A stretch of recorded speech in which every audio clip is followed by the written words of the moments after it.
Welcome to the 340th episode of the Video Games podcast, where we talk about any game at all, including new stuff, old stuff, and anything in between. If we are playing it, we'll be talking about it.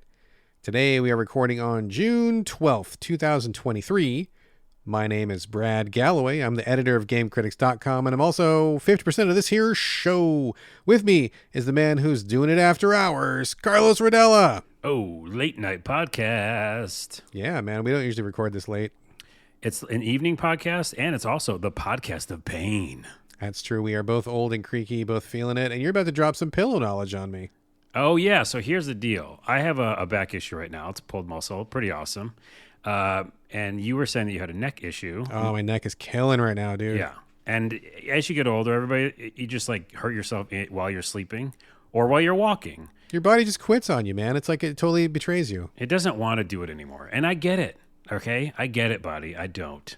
I mean, I will, because there's a lot of stuff to still do. I mean, it's either that or get in a hole. I'm not ready to get in a hole, brother. I don't want to get in a hole. The body doesn't care, though. It's like, listen, we're dropping down and we're falling down. So here's the deal. If you have an issue with your neck and just want good sleep, to get good sleep, I was going to tell Brad this off the podcast. I thought I'd tell him on the podcast so everybody else hears. It's called Ghost Pillow, and they're not a sponsor. I would happily welcome that. We are available to be sponsored by Ghost Pillow. Yes. I've had it for 3 years, I was telling you off the show, and it's just perfect. It's like a memory foam, but doesn't feel memory foam-ish, as in the fact that it just feels like a soft pillow, but it does morph. And then it has that coolness to it, so it's like it has a cool like feel to it, but it doesn't have like a cool like gel pack in it or anything like that, you know? Right. It's not an icy pillow. No, but they make some, and I've tried them all, where it feels like there's a layer or something is inside of it. And no, it's just the pillow itself. I don't know what they do. It's magic. It's ghosts. It's spirits. They have the spirits of the dead inside that pillow. That's what keeps it cool and squishy. And I think it works. There you go. Know? So I'll sleep with ghosts if they make my neck feel good. So go get one immediately. Right after this podcast, go to their website. And I'm actually going to buy, they have like, they just released like sheets and stuff too.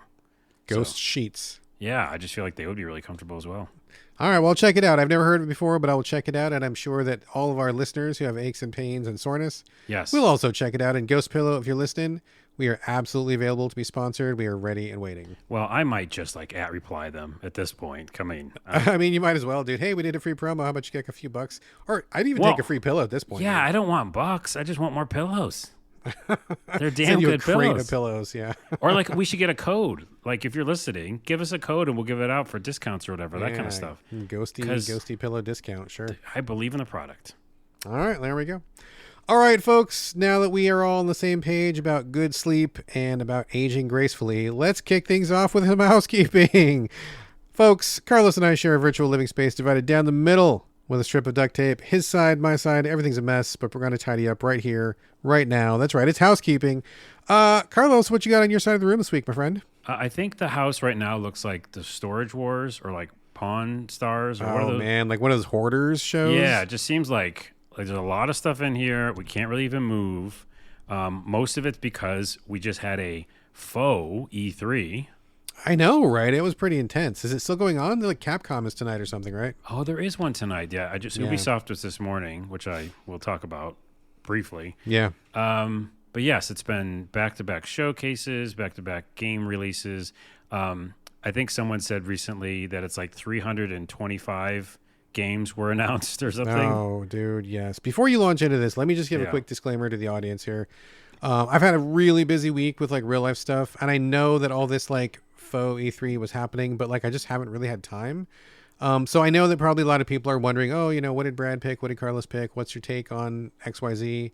Just full disclosure, folks, I hate to disappoint you, but I just did not have time to really look or do anything much of game related stuff during the week. I mean, this podcast is probably the most gaming I've done all week. And also, just as a side note as well, like you said, 325, I believe it because I got all those emails and probably even more than that, probably more like 3 times more than that from other stuff. And it just sucks because I believe that every one of these games deserves a minute of my time. I would love to see them all and watch the trailers and read the the blurbs from the dev team, and I'm sure they're all working hard. But like when everybody releases their game at exactly the same time, and my inbox goes from like 15 to like 1,000, I don't have time to read all those. There's just literally no time. So I'm hoping that PR people realize this and they will circle back in the coming weeks, because everybody coming at once is just, it's a no-go, man. Yeah, I mean, that's like just classic E3 back in the day. So, yeah. But yeah, I think in general, we'll talk about a little bit more of those games that came out of them next week. Hopefully so, yeah. Give you some time to check out some trailers. But I will tell a few ideas that I had of the show. Please do. First off, I'll just get this out of the way because Ubisoft was this morning. And man, they had a shit show. Basically in the technical aspect, because it was streaming. Oh, what happened? I didn't hear about it. There was like 4 main trailers, had no audio. Oh my God. Somebody got fired. I know that's what all the chat was saying. In chat, it was saying Ubi shit, like just with pieces of shit. Wow. And then at some point, the Star Wars one, which I wanted to talk about, which also got announced in multiple shows, but the Xbox showcase, the Star Wars Outlaw game, looks like a female version of Han Solo. Okay. Like, and third person. Looks fun. Like, I would play the shit out of it. Sounds good. We've been asking for something like that for a real long time. Right, and no Dark Souls. It looked just like stealth and action stuff. Thank God. Yeah. But the problem is, even that one had no audio for a while. The audio kicked in, but it was just the music and sound effects. And so you couldn't even hear what she was saying. And so it's like, wow, they just really messed up technically. God, what happened? I mean, I'm sure they must have tested it a lot beforehand. It's hard to imagine that they wouldn't, but boy, those gremlins, dude. That's not the thing, because I do live streaming, part of my job. It's like you're following along on a live stream feed. Like, I always check my feed, for our shows. So, like, I don't know how they could have missed it, because everybody in chat was like, where's the audio? And as soon as you see one of those that happen, you go adjust it. So, oh, man, that's crazy. Too bad. That's too bad. Either way, like, there wasn't a lot shown off. They showed off that Prince of Persia, which also was announced other places. I don't know. You don't know anything I'm about to say. I realized. I saw a little nugget of Prince of Persia on Twitter. What I saw was a bunch of people being idiots. Because I like do you like Prince of Persia? Yeah, the old school one, but a long time ago. I'm not sure if I'm into it now, but I mean, I was a big fan of the revamp when I don't know what year it was, but like, we know the old school Jordan Mechner Prince of Persia looked really cool, but it played like shit. It was hard as fucking balls. Like, that was not a good time. But it was interesting. Then they remade it with, I don't even know what year it was, 2009 or something. I could be totally wrong on that. The remake trilogy, man, that was a great fucking trilogy. I loved those games. They were really fun. They did another one after the trilogy that was kind of a different one. I wasn't in love with that one, but it was still okay. But I have a great amount of affection for the Prince of Persia series, and we just have to admit that at this point in time, there's probably a lot of people watching these shows who have never played even the most recent Prince of Persia game. A lot of, I saw on Twitter people like, oh, what's this garbage? Oh, this 2D platforming, oh, whatever. And I'm like, shut your mouth. You don't even know what you're talking about. Like, you're already hating something and you have no knowledge of it. I mean, not to like shake my fist to the clouds and call people youngins or something, but it's like, man, like, just chill for a fucking second, dude. Like, they can't make the same game a million times. They're doing something different with it. They're bringing back a property that a lot of people genuinely love. Chill the fuck out. Yeah, I think so. I mean, I'm not going to disagree. It's not like, in general, Carlos doesn't play 2D games as much right now. That's the main reason. Oh, sure. But I think what I saw at the Ubisoft conference when the audio was on is they had a lot more combat in this one. Oh, yeah. It looked like really combo heavy, kind of a 2D DMC in a little bit of ways. Yes. Like flying and, combos and flying back and forth and special moves and stuff. It looked very, very kinetic and very cool. I mean, I'm absolutely going to give it a shot for sure. Yeah, I like after I saw the combat stuff, because it was just platforming. I don't need to do that right now. But yeah, the combat looked good enough. Quickly, they also showed the Division, a new Division game, but had no audio. Interesting. And then lastly, yeah, back to that Star Wars Outlaw. It looked really good. And it reminded me, there's a bike in that game, in the Star Wars Outlaw game, and she's driving around on it. And I forgot that. Is it like a little speeder bike or something? Yeah, like a speeder bike. Okay. And I forgot, I don't know, did you beat Survivor?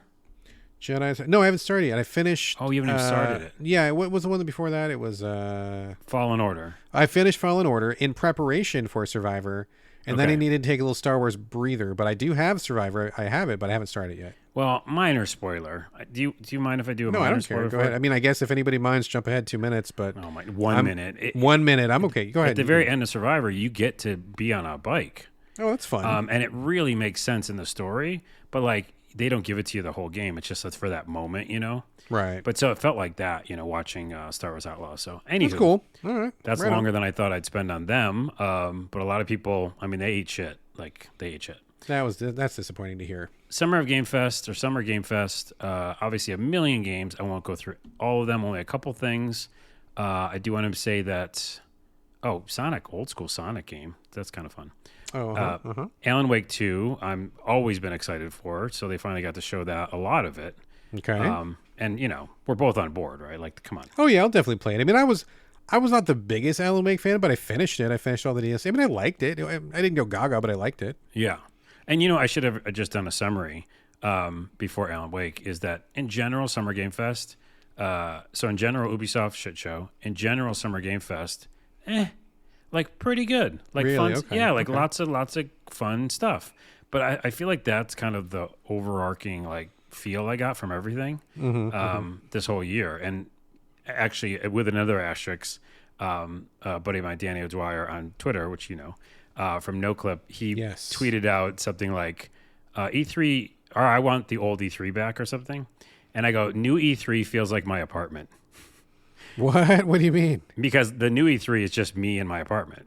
Oh, gotcha. Okay. Right? So that's not even an E3 in my opinion. Did he say why he wants the old E3 back? Like he wants to be in the middle of a crowd or something? Or what was his point? I don't know. He didn't. He just did a statement like clarify. that, Okay. and then I just got to add my thing. But the point is, I do. I mean, I do want an in-person thing. I do want also like messed up weird moments on stage and all that stuff that we talked about already. I heard about Nicolas Cage. Did you see that happen? I didn't see it, but I heard about it. That was coming up. That's going to be on the Xbox showcase. Oh, okay. Go ahead. Sorry, I didn't mean to jump. Anyways, no. The summary was that I kind of like was all, these are trailers. There's a bunch of new games coming out. None of it again right now that we can play, but things to look forward to. Okay. Lastly, on the Summer Game Fest, we'll go through it later. More game by game, but the Lies of P demo just dropped, which was fun. Yeah, we'll be talking about that in a moment. In a minute. Yes, Your Grace, another game of that, which we both liked. That's exciting. Yes, Your Grace was amazing. I know. Remnant 2, obviously, we are both into. And you're right. Nick Cage did come out at that show, for Dead by Daylight as a character. That's crazy. Who saw that coming? That's weird. I heard it was good, though. I heard people loved it. Like, he came out and he was on point doing his Nick Cage stuff, and people just ate it up, of what I heard. Yeah, he was having fun, and I mean, I just like him in anything he does. Blah, blah, blah, blah, blah. And then, what was this? Sandland. Looks really cool. Oh, yeah, that's coming from Akira Toriyama, right? It looks kind of like the Dragon Quest graphics, yes, art style sort of thing. Yeah, it looks neat. There's a tank, and there's sand, and it's an RPG, and mech suits and stuff. That seems kind of neat. I'm all in. That seemed really fun to me. And then lastly, there's other stuff, but like they talked about the Final Fantasy Rebirth coming next year, which is that second section of Final Fantasy VII. Okay, I was just going to ask you if that's what that was. Okay. Yeah. And it looked cool. It had a really cool, interesting intro, and I mean, everybody freaked out and they loved it. So, but again, all next year maybe. I think that's 2024 supposedly. All right. Xbox Direct really quickly. My big summary is. Sorry. Do you hear a bunch of people yelling, or is it just me? No, I didn't hear anything. Okay, maybe my microphone won't pick it up. It's that one of those times. Remember, it's summertime by Carlos's house, and people decide to like go out and have fun. You're in a busy neighborhood, and fuck fun. We're podcasting here. I know. No fun. Anyways, Xbox Direct in general, I wrote down. It was kind of a cutscene heavy show. If you're okay with that, and that they're showing a bunch of first-party games, which is cool. So do you mean just like not showing gameplay, but just showing like story trailers and stuff? Yeah, pretty much everything was. Okay. I mean, almost everything was like 80%. Really, that's interesting. I didn't watch any of it, so I don't know. I didn't. Yeah. So the good news is they opened with Fable, which was everybody was expecting, or at least hoping that he would show Fable. They didn't show the gameplay. I'm sure you watched. Maybe you saw that trailer. No, I didn't see it. It had. I always mess up his name, but Richard Ayoade from the IT Crowd. Oh, yeah, okay. He's so funny, and he was the main star in it. But he's a giant, and you're like, I guess, little people, like miniature people in a land of giants. Like a Pikmin sort of a thing? Yeah, but you look like a human. Or at least, I don't know if you play as the giants or if you play as the people that are smaller, but like, they didn't tell anything. They just showed giants, and then they showed little, like, people, like Pikmin people, but humans. Okay. All right. So I don't know what that game is. Probably going to be bad because it's Fable. We'll see. Oh yeah, you're already out anyhow. I'm already out because Fable sucks. They all suck. I've never played a good Fable game. I'd be very surprised if there was a good Fable game. They open with like, a bunch of first party stuff, like Star Wars Outlaws, and then what was the other one? Oh, the one by I forgot now. Well, we're not doing a run by run, but yeah, I don't know. They showed another one. Anyways, they showed Avowed. And, I/a lot of the world was really excited for this game because remind me which one is Avowed? RPG, and they only showed a trailer a while ago. It's Obsidian. So it's going to be an RPG that was like Skyrim, they said. Oh, well, it's Obsidian. I mean, I'm in. I love Obsidian. So I know. It doesn't even matter what they're doing. I'll do it. I am too, but this is weird. So the trailer was a long time ago, and it looked dark. It looked kind of realistic and dark. So they showed like running around people and doing gameplay and, first person Skyrim type game. And it was all super colorful like Fable. Huh. Like super colorful, like cartoony. Interesting. And it didn't fit, it didn't match at all the original trailer. And that's fine. I guess people change, their art direction all the time. But it was shocking how like playful it looked. Interesting. And I was like, I mean, who knows? But Obsidian's pretty genius. I mean, maybe they're going to turn the genre on its ear with some surprise move. Who knows, man? Who knows? And wouldn't put it past them. I'm going to play it anyhow because, like you said, it's Obsidian. Oh, yeah. I'll give it a shot for sure. It just was weird that it was so different. And then also they showed Hellblade again, but it was cutscenes. And you're like, no. You can't do that now. You got to show the game. I feel like Hellblade 2 has been coming for like several years now. Am I wrong in thinking that? Almost all games are coming for several years now. But this one, I feel like we've talked about a lot of times. We have. And the point is, their biggest showcase, they just show like a cutscene. No gameplay. Okay. All right. And then another couple quick things. Clockwork Revolution looked really cool. What's that one? I didn't know nothing about that one. I don't either. They didn't even say a due date, but it seemed really cool. All right. And then Phantom Liberty with the DLC for Cyberpunk. Of course, I'm going to play it. Just give it to me. Oh, yeah. I heard about that. I figured you'd be bringing that up. Sure. Yeah. And, I just wrote down CG trailers with no gameplay. There's a new Xbox. Who cares? I heard about that. It's a revamped Xbox S, right? I don't care. It's such a weird thing to put at the end of the show. No one cares. It's just got like more memory or something. I think that was the complaint, wasn't it? That people couldn't have enough games on the hard drive? I guess it doesn't matter. You know what I mean? It doesn't. In my opinion, it's like you show us games or not. Yeah. But the big news is obviously Starfield. And this is what I'll end with. The Starfield Direct, I think, was very good. Like, oh, really? Top notch. Wow. They did a Direct right after, Just dedicated to only Starfield. Yeah. Okay. And it was like 20 minutes or something. Like, it was a deep dive, really well produced. I'm a video producer. It was like a documentary and talked to all the people on the team. And it looks like a game you want to be in forever. Like, oh, wow. Okay. Ecosystems are done right. There's only 1,000 planets, in quotes only. Meaning, like, it's procedurally generated, but there's... that's way more than you ever need. You don't need 1,000 planets. Yeah. But they build stuff on top of it, and it seems like they're just doing it smart and not, like, just a full No Man's Sky or something. Gotcha. Just everything they showed, including customizing the ship and the robot. Your robot companion can say your name, supposedly, and that's, like, kind of cool. Does it look cool? I don't know what robots... Or can you change it? How they look cool. No, it looks like it's supposed to, like... It's a character, Oh, it'd be kind of cool if you could customize it, like make it look like you want it to look. Well, you can customize the ship in any way you want. One looked like Voltron, so like it's really cool. And then it really gave me Outer Worlds vibes. Okay. Like it just felt like that, and I was like, oh my, I want to be in this world forever. Asterix, and it's the biggest Asterix in the world. Oh God, what? After the whole thing, which took a long time, 20 minutes, whatever. Later, an interview finally went up. And they didn't put it up before that. They put the interview up after. Uh-huh. The interview came up, and it was Todd Howard talking about the game. And he says, it's going to be 4K on Xbox Series X, 1440p on Xbox Series S. And we locked it at 30.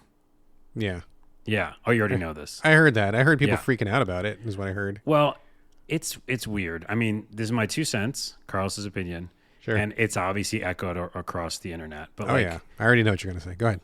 Well, no, you're going to make the system, and you're going to say it's the strongest system in the world, then make it pull. No. Okay, maybe I don't. Maybe I don't know what you're going to say. Go ahead. Oh, I was going to say that. It was like the whole idea of the marketing behind Xbox Series X was it was the most powerful console, and we haven't really seen that power yet, in my opinion, because I have it and I played all the games over it, And then on top of that, this game, which is your biggest system seller, basically, it's a system seller. It's like you want to live in this world. It should be. I hope so. It They can't. need it to be. It can't do 60 on your system, but it can on PC. Like PC will be able to pull off. I think 60. That's the age old story. That's the time since time immemorial. That's been the same story. Put PC aside, then I don't want to bring that up. The fact is, if someone spent the money on the Xbox Series X and they have to be locked at 30, I know because I play these first person games all the time. It's gonna be a problem because 30 is gonna drop frames, and like, will Carlos still play it? Of course he will. But I don't think it looks cool. Like, I think that's a bad thing to do. I don't know. I just think it's weird. I mean, I know you're sensitive to this. I am not that sensitive to frame rate. I mean, if we're talking about a fighting game where like a tenth of a second matters, or if you're like some dude, you're flying around on a jetpack shooting from a distance. I mean, I haven't watched the trailer, so I can't say. I'm just gonna say just in general terms. Okay. Like for me in general, I don't care as long as the game makes sense for what it is. I mean, I've played many games where 30 is just fine. I can't speak about Starfield, but what I can imagine is that it's the same thing that it always is, right? Some new box comes out, whether it's PlayStation, Xbox, whatever. Everybody's like, oh my God, it's so powerful. And it's only powerful for like a half an hour. And then it's like the developers are already pushing past the limits. They're already doing more pixels, more textures, bigger maps, like whatever. They're always pushing it to more than it can do. So it doesn't surprise me that they weren't able to do 60 because they're probably pushing, bigger this, larger this, AI this, who knows that, like, I mean, it makes perfect sense to me that they would do this, especially coming from Bethesda. So I'm not surprised that it's not 60, and I don't expect it'll bother me that much. But I mean, I know that you are sensitive to that more than I am. And I saw that tons of people online were like losing, like on the verge of violence, dude. I saw people where I'm like, I should probably call the FBI because that guy looks like he's going to murder somebody. That's out of hand. Let me clarify. Because I do not like the statement, I'm sensitive to it, because that sounds like a loaded... Well, not that you're sensitive. I just mean it matters to you more than it matters to me, basically. Just you and I in that scenario, yes. Yeah. But, I'm not saying you're sensitive. Just like... And let's remove the word sensitive. Sure, because it really is just like, do your eyes deal with... It's like accessibility, by the way. And that's why I think it's this important. It is like accessibility in a lot of different ways. Certain people can't even handle VR because they get sick and they'll throw up. Very true. And so certain people, can. I have obviously gotten used to 60 frames, and that's another thing. But other people just can't deal with the fact of like frames being dropped. It just changes their, enjoyment of the game. Oh, sure. So I think that's it. And the other thing is that Bethesda already is stuttery frames, losing frames, and they're jank. We understand. Yeah, that, they're not known for being a tech powerhouse. So if you do 30 at the max, and then you're only going to go down, that's my problem. Is because we're not talking about 30. We're not going like, hey, Carlos, you need 60. No, I want a solid 30. I'm afraid that that's not going to happen. I mean, that's possible. You may be entirely right, dude. You may be right. So we're talking about potentially 20s for lots of combat and stuff like that. And on top of that, I will not let them get off the hook. They're Bethesda. They're the biggest, player in the game and the biggest place at Microsoft right now. If they can't pull it off with the Xbox Series X 60 frames, I think that's bullshit. I think that's insane bullshit. Because I play 60 frames on my PS5 on, massive gargantuan games. Have you seen that? What's the main one?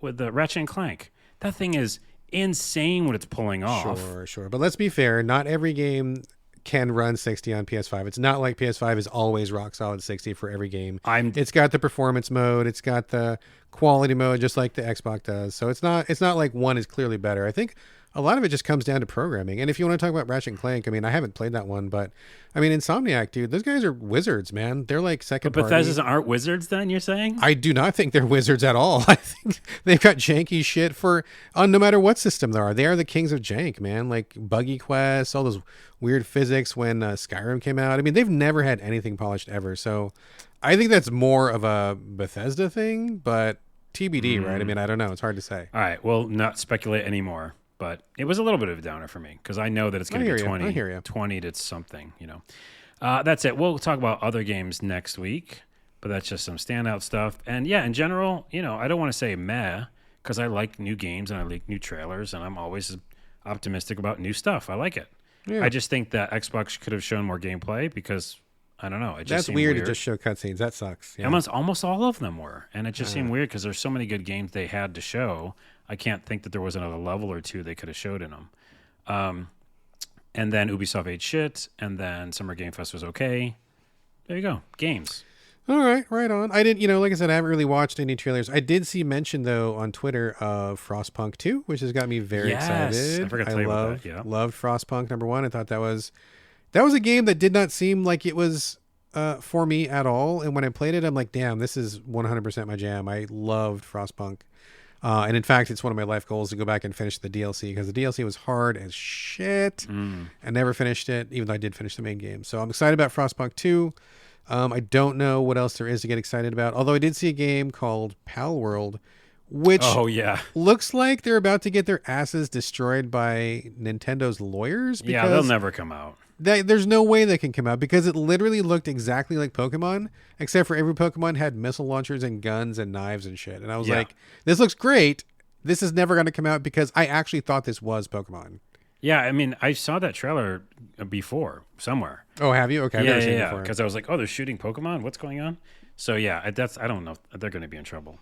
There's also a ton of indies, by the way. Day of the Devs happened. Yeah. A million PC gaming showcase happened, which was like 3 hours long or something. Oh, wow. And yeah, a ton of stuff. But Devolver, I just want to give them a little star because I love every time they do their fake press conferences. Yeah, they're wacky, man. They're crazy. They're wacky as hell. I love all of their production team. And they usually do a lot of blood and gore and stuff. Oh, God. I think last year's was so over the top, dude. It was way over the top, yeah. This one, they did something different, which I liked quite a bit, which is Volvi. So Volvi's a little mascot that supposedly has been around for years, but of course hasn't. And so they made it about like bringing back this mascot, but it was like in a robot form.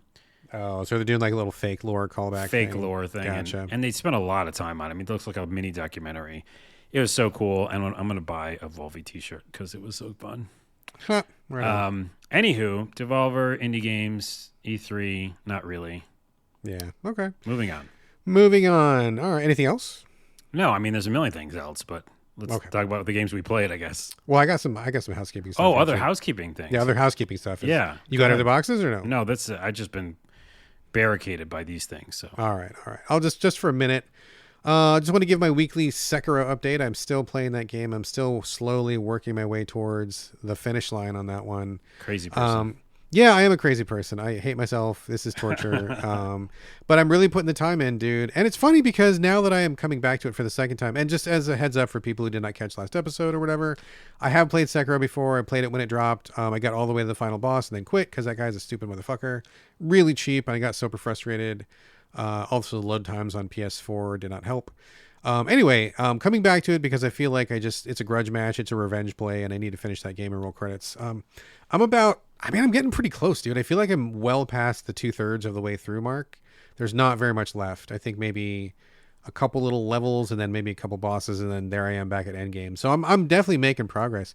Progress has been coming a lot faster than before, but now that I'm getting close to the end, I have to notice it's interesting how now that we've got like 3 or 4 years under our belts, now that we're away from Sekiro, it's interesting to see, like, in some ways this game is like so bad. And I'm not saying that just because I'm bitter and jaded. I'm just like, you get to at one point in the end game and it's just like all of a sudden you don't even know where to go or like even what to do. Or like there's these little details that the game is just really confusing about. Like these quests that can't be completed unless you do this certain thing that doesn't make any sense and you never think about it. And this places where like, am I supposed to be here? I don't even know if I'm supposed to be here. What's going on? And maybe I'm going in the wrong order. And it just kind of falls apart a little bit. And there's just like certain aspects to it that I think are really cheap. One thing that I am really rubbing up against a lot right now is the special ability system where you can attach different, he's got Sekiro, Wolf, the main character, has a prosthetic left arm and he can attach different gadgets to it, right? He's got like a throwing star shooter. He's got a spear, he's got an axe, he's got an umbrella, like all this stuff he can attach to his arm. But those things all use like a resource. They're called spirit emblems or something. You can find them here and there, but basically you just have to buy them, which is like a tax on your money because you also need money to buy other stuff, right? And every time you use the throwing stars or whatever, like it uses those up. And I got to a point in the game where I ran out. And those are like your special abilities, right? So like geez. Like I was just out of them. And I'm like, what the fuck? And I didn't realize like I'd been using them pretty liberally. And now I'm broke. And so I had to grind for like a couple hours yesterday just to get money so I could buy more of those things so I could use the special abilities, which is like a core function of the game, dude. It's like, I mean, I suppose it's probably possible to beat the game only using your sword if you're like some kind of like supreme get good badass or something. But like, I think most normal people are going to be using the special abilities because they're there. That's what they're there for. And I think it was just a huge mistake of them to like monetize that. Not in real money, just in-game money. But you know, like running out was like such a drag, dude. Like it's just like, so boring. Anyway, still pushing through. For anybody who cares, I just beat the giant monkey for the second time, and I'm now in the lost village at the end of the well, in case that means anything to anybody. So that's how close I am to the end. Gonna keep pushing on. We'll see how it goes. I'll give more of an update later on next week. Torture. You're going through torture. Real torture. And I do want to mention really quickly a game. I think it's appropriate to talk about it in housekeeping. This is 100%, absolutely, in no way, not a review, because this is still under embargo, but I got special permission from PR to talk about it because I thought it was awesome. And I'm like, oh, dude, I hate when I get a game and it's awesome and I want to talk about it. And it's like, you know, embargo's like a million years away. And I'm like, oh, I hate sitting on this stuff. I wish I could hype it up and get people excited for it. And I talked to PR and I'm like, look, I swear to God, it will not be a review. No score. I'm just going to give just like highest level impressions. And they're like, oh, okay, go ahead. And I'm like, okay, cool. So not a review. This is just high touch first impressions. It's a game called Mars First Logistics. Have you heard of it? I have not. I'm looking it up. Mars First Logistics is great. My early impressions are that I love this. I've been following it on Twitter for a while. It seems like maybe just a really small team, maybe one or two people. But basically this guy is taking real physics and putting it into a little building game where you have to put together Mars rovers. And like they have to do different things. Like for example, when you start the game, there's a little tutorial section, a little story mode where like you're this rover thing and you got to put it together like little bits and bobs. It's almost like a Lego sort of a thing. Like you're putting the thing together. And he'll be like, oh, you need to pick up this yellow box. And so you have all the pieces that you have to figure out, well, how do I get these to work? Do I make a pincher? Do I make a forklift? Like, what do I do with these pieces? You like figure it out. And then once you do the thing that he wants you to do, lift the box or whatever, then he's like, cool, here's what I came up with. And he gives you like this template for like a vehicle that's already finished, right? So like once you kind of like stumble fuck your way through it, then you get like the good one and it gives you more ideas because you see like what he did and it inspires you to like, oh, if I had done the joint like that, or if I had done the lifter like that, that would have worked. And so like it kind of like spurs your creativity. It's a great opening section. Like I've been watching my son go through it. I'm like sitting right next to him and I'm like, oh man, this looks so great. Just going around, building the vehicle, revamping the vehicle, trying to like each little thing is like a physics puzzle that you have to do with like a little rover. It's so fun and neat. It's like a little bit like Kerbal Space Program, but like only like 1,000th as confusing as that. Like it's very approachable, works really well on a controller. And I got to say the art style is fucking amazing. It might be hard to tell from screenshots, but when you see it in motion, you're like, oh my God, this looks beautiful, super beautiful. And it's like any screenshot, if you just took that image, it would be perfect for like a science illustrated textbook or something, or like some kind of like educational. Oh my God, like the art style is so dope, dude. I fucking love it. So anyway, what's that game that it looks like? Oh man, it just came out. That indie game where you're like going through the sand. I know the one you're thinking of, and I don't remember what it's called. It's got that cell shaded look, and it looks really cool. And but crisp. this is exactly what I was wanting. I know the one you're talking about. That one did not offer me what I wanted, but this one has exactly what I wanted. It looks great, controls great, and it's early. I think they're going to be releasing early access pretty soon. So again, not a review in any way, just high touch early impressions. But man, I was having trouble like pulling myself away from this. My son was like desperate to play more of it. It seems like a real winner so far. If you like this kind of like physics Lego building kind of like, you know, sandboxy type of game, like man, this shit's on point, dude. I really dig it. I actually now remember seeing it on Day of the Devs. Oh, really? Okay, cool. And so early access, by the way, is June 22nd, so not too far from now. Yeah, I got this early, still under embargo review code. Not a review code, just a code. And yeah, I'm digging it, man. I cannot wait. And I'm really hoping they bring it to console because it feels great on controller, man. It's already worked out, so very cool stuff. Check it out. That's all I got. Anything else before we move on to the main section? No, let's move on to that main section. Let's move on to the main section. Said that really weird. I don't know why you said it like that, but I'm just yes-anding. I think the pain in my back just shot through my whole body, and I was like, all right, I'll just turn that into a word. Just sees your vocal cords up for a second there. Oh, jeez, it's so bad. I hear it. All right, the Old Man Creaky Ass Podcast continues. Let's turn over to you, Carlos, for Viewfinder, the demo. I think I may have heard of this. I wasn't watching the show, but you said the demo dropped during this faux E3-ness, and you have played the demo. So fill us in. What is Viewfinder?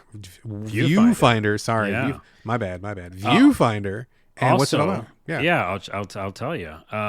Also, this is kind of a thing that I was a little disappointed in too, is I wanted more games during this, like, again, we can't keep saying faux E3, but like this E3-ish time. Like surprise releases? Surprise releases, yeah. And I just feel like we got like 2 of them or 3 of them. There wasn't very many. I will admit I was kind of waiting for this as well. Yeah. I mean, we definitely had some demos, which we'll talk about, and yeah, a lot were indie demos, But anywho, this is one of those same ones, Viewfinder, and the devs were talking about it, and it got me interested because, I'm just hearing some music play. Is that on your end or mine? I don't hear any music. It must be you. Oh my goodness. I keep having... Is it in your head? It's in my head. Oh, wait. You don't hear the voices? I don't hear any...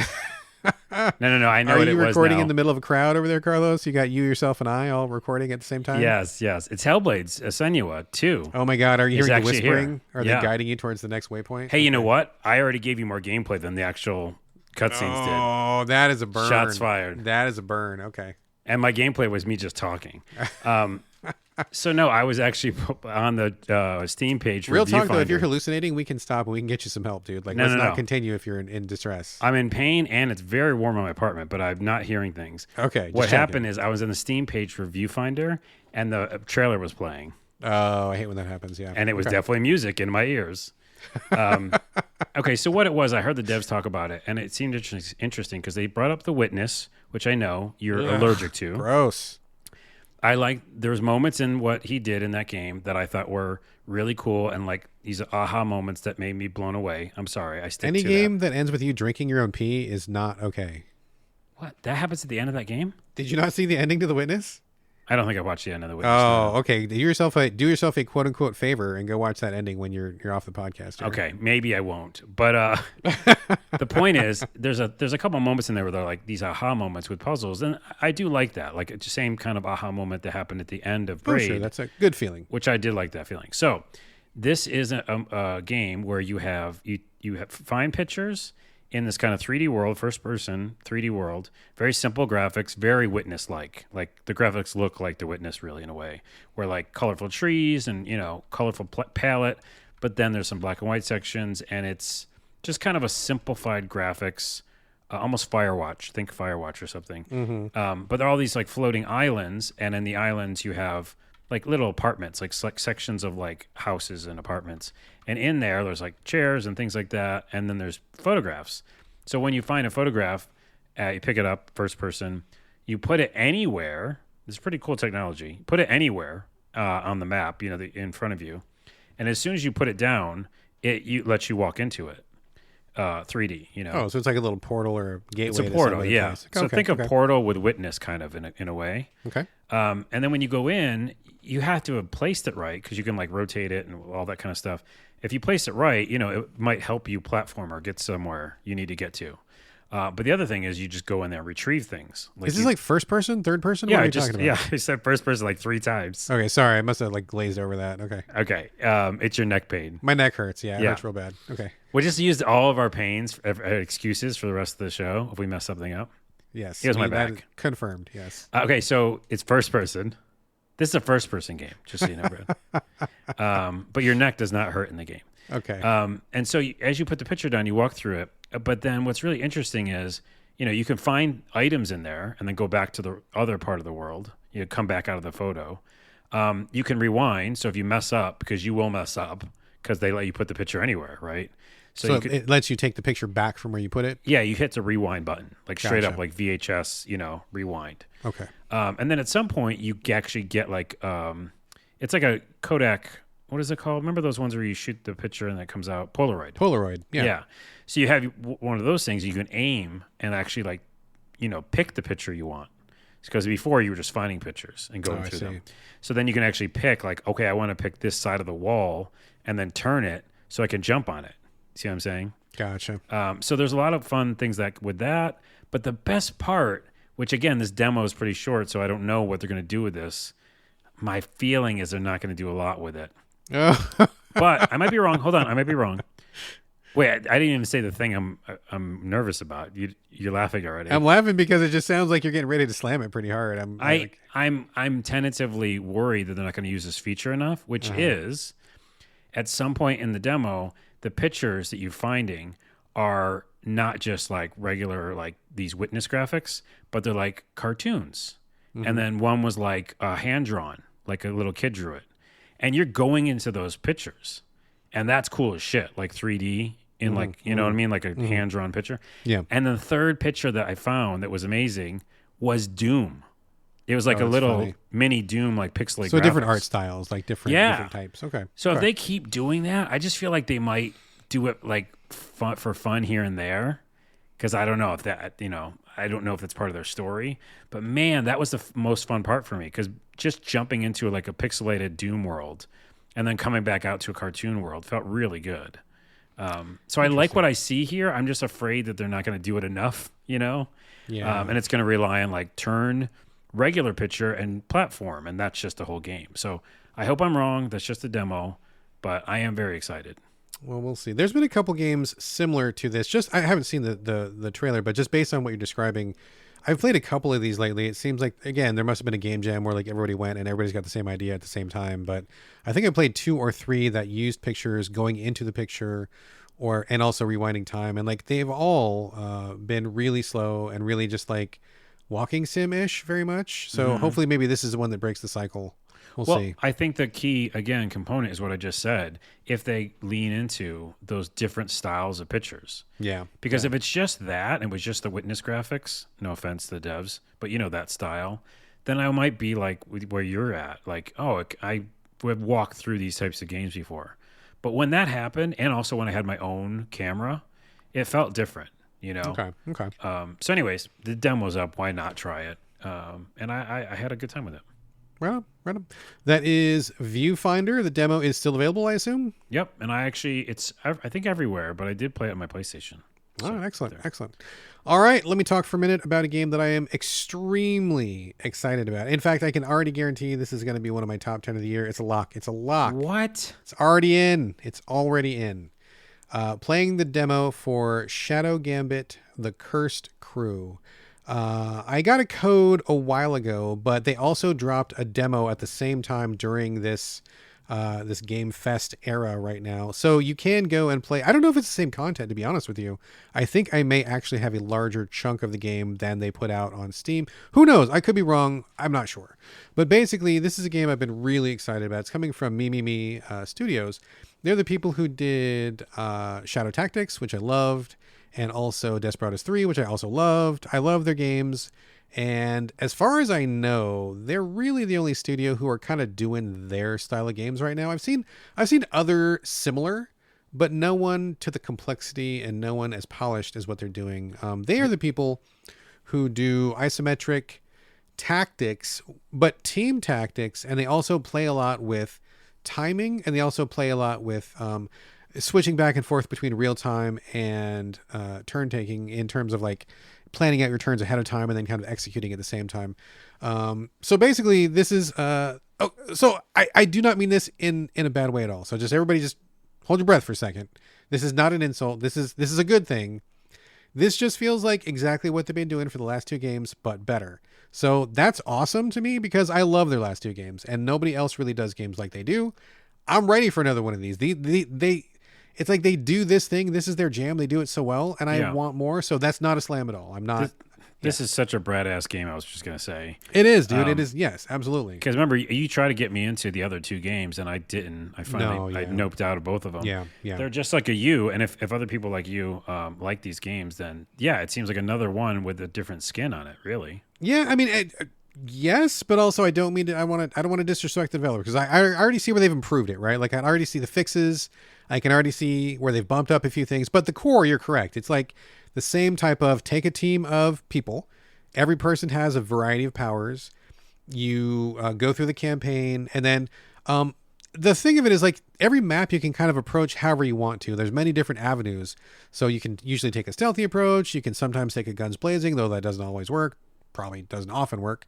But you can like hide bodies, like kind of like a hitman, but your team is like 5 people. And so you kind of like work together as a team.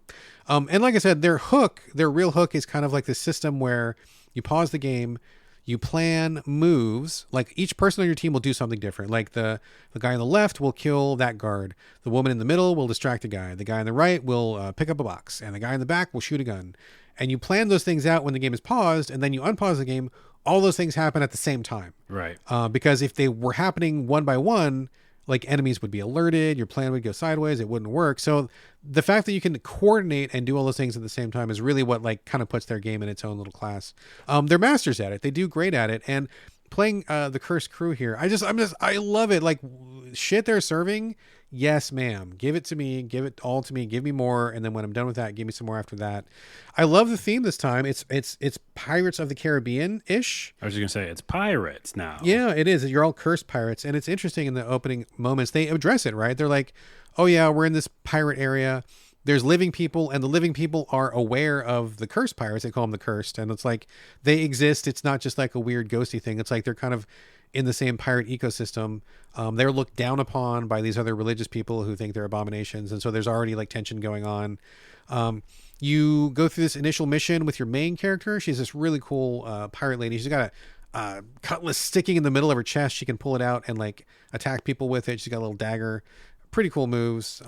You get further in the demo and you unlock your base. You have a hub, which is kind of one of the brand new things for Cursed Crew.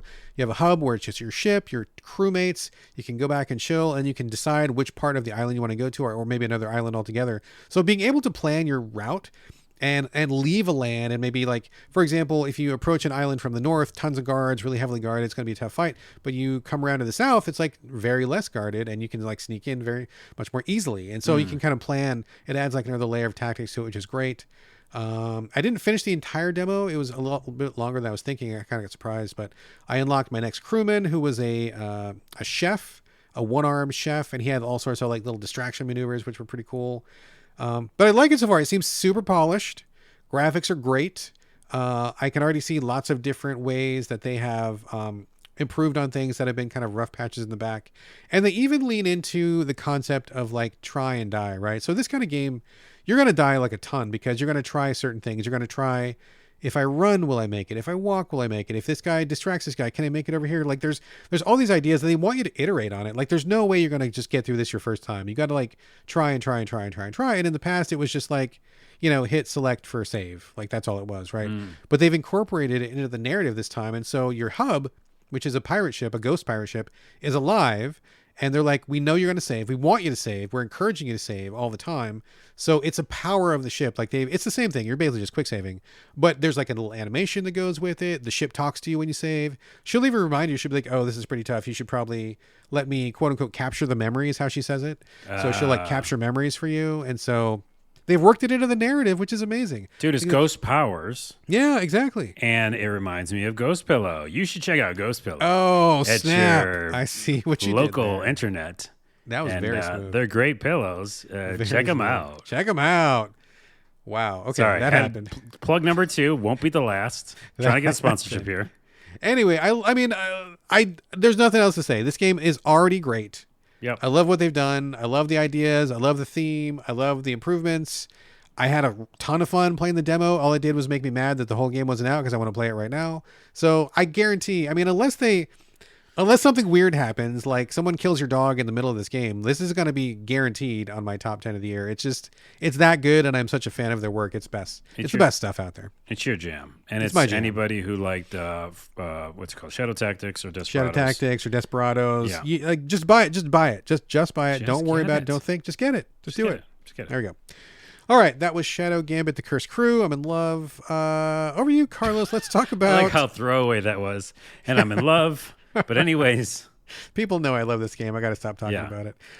The Lies of P. We've been well, we've been talking about this for a while. We've had our eye on it for a while. This is a Souls-like coming from NeoWiz, which I believe is a Korean company, I think. Yeah, I don't know if this is their first game. I'll have to look it up. I think so. They do a lot of like mobile stuff, I think. This is their first Souls-like, I believe, and they're really leaning into it. So they released a demo. I played it on, I want to say PS5. I could be wrong. Did you play the demo as well? I did play the demo. I didn't play it very long, which we'll talk about. Oh, snap. Okay. I have some pros and cons, but yeah, I played it for a bit. All right, well, I just got done talking. I'm kind of talked out. Let me drink some water while you talk about Lies of P. Why don't you lay on us what you thought of it? Okay, yeah, it's one of those things where it came out during the show, and they were like, here's the demo. And I was like, I will eat it up because there's not many of these things. And yeah, we've talked about it before. It's basically a Pinocchio Dark Souls game. That's what it is. And Bloodborne, because obviously Bloodborne Remastered didn't get announced like I thought it would. I was sure it was going to be. I'm surprised. I am surprised too. It just found money. I don't know what the hell they're doing. Anyways, yeah, so this is kind of like taking its place in the fact that it's got that kind of dark look, gothic look. Yeah, very much so. But its own thing too. I think people keep saying Bloodborne, but it's definitely its own thing. Mm-hmm. And I think that's the biggest pro I can say is like I enjoyed walking around this world a lot, the world they built, and it's really interesting. What was the game that came out from Spiders recently? Steel Rising. Steel Rising. It reminded me of Steel Rising. Very much like those vibes, yeah. Which I also like that style, which is kind of like steampunk, but also mixed with like the Renaissance, you know, it's just its own thing, you know, which I always go back to like BioShock or things where games like make a statement of this is the dystopian world we built, you know, and it's using a lot of different influences. So I love that, and I just like the worlds that you were in this game. The actual gameplay itself is, you know, it's very much Dark Souls. There's definitely like a melee button and a couple, you know, different unique takes. The sharpening of that fucking weapon. I knew you were gonna love that. I was like, Carlos, do not give me a sharpen button. I'm never gonna use it. Fucking Monster Hunter. Anyways. So you know it's difficult in the beginning. It's actually quite easy, and they do that thing where they just ramp it up all of a sudden, and they're like, "Here's a boss that you're not gonna fucking beat." Totally, they gave you these like dummies that are wandering around. You get to the first boss, and he just like stomps you so hard. Yeah, it's like so. You know, newsflash. That's where Carlos like just deleted it. Like I deleted it. Like that's like my hard rage quit is when I just like. Leave the game and then also delete it. No further discussion. This is no more discussion. No more like, I'll try it later. No.